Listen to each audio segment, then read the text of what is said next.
Lá pro final dos anos 90, o mundo todo estava se preparando para o apocalipse. Mas não um apocalipse de profecias antigas, não.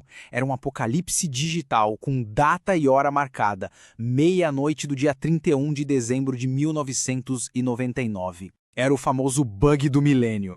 E então, nada aconteceu. Só que a história de por que nada aconteceu é muito, mas muito mais interessante do que o desastre que todo mundo estava esperando. Para a gente entender essa história direitinho, a gente vai começar revisitando esse apocalipse que não rolou. Depois, vamos cavar fundo para descobrir a origem do problema. Um atalho bem simples, mas que saiu muito caro. Aí a gente vê como a contagem regressiva para o caos tomou conta de tudo, o concerto bilionário que aconteceu por trás das cortinas e por que a crise que foi evitada era real e não ficção. E para fechar, vamos conectar tudo isso com os ecos que esse bug deixa até hoje. Então bora lá para a primeira parte. O apocalipse que não foi. Uma olhada nesse grande anticlímax que foi o 1º de janeiro do ano 2000.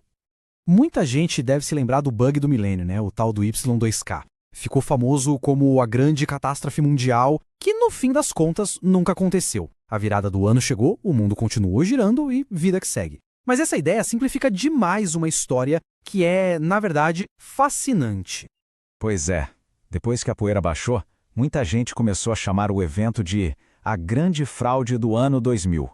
A narrativa que pegou foi que tudo não passou de um baita exagero da mídia, ou talvez uma jogada de marketing das empresas de tecnologia para faturar uma grana. Só que a verdade é bem diferente. E para entender por que não foi uma fraude, a gente precisa voltar bastante no tempo. Vamos para a segunda parte, um atalho simples e caro. É aqui que a gente descobre como uma decisão lá dos anos 50 criou uma verdadeira bomba relógio.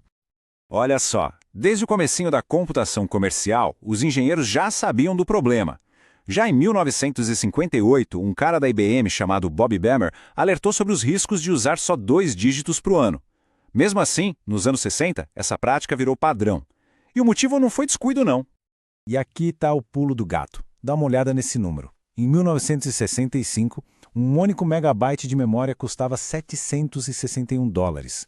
Imagina só, cada byte economizado era dinheiro de verdade no bolso. Então, tirar os dígitos 19 de cada data economizava 2 bytes. Parece pouco, mas em sistemas com milhões de registros, isso fazia uma diferença brutal no custo. Então, o problema todo era esse. Os sistemas, ao verem o ano 00, não iam ter a menor ideia se era 1900 ou 2000.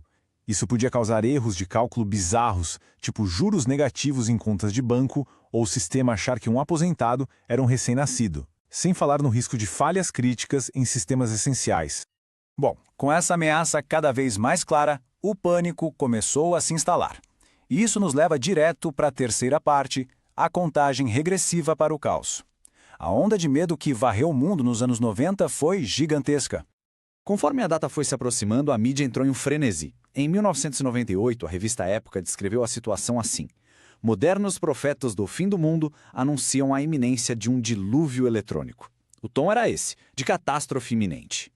E as previsões eram de arrepiar.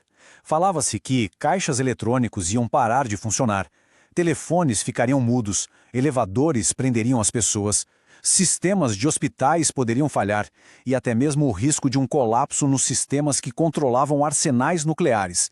A sensação era de que a civilização como a gente conhecia estava em jogo.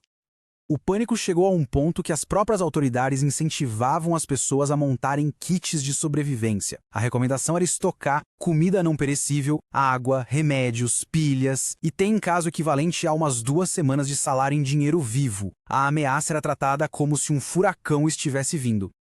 Mas enquanto o público estocava suprimentos, algo monumental acontecia nos bastidores. Vamos entrar agora na quarta parte, para ver o concerto bilionário.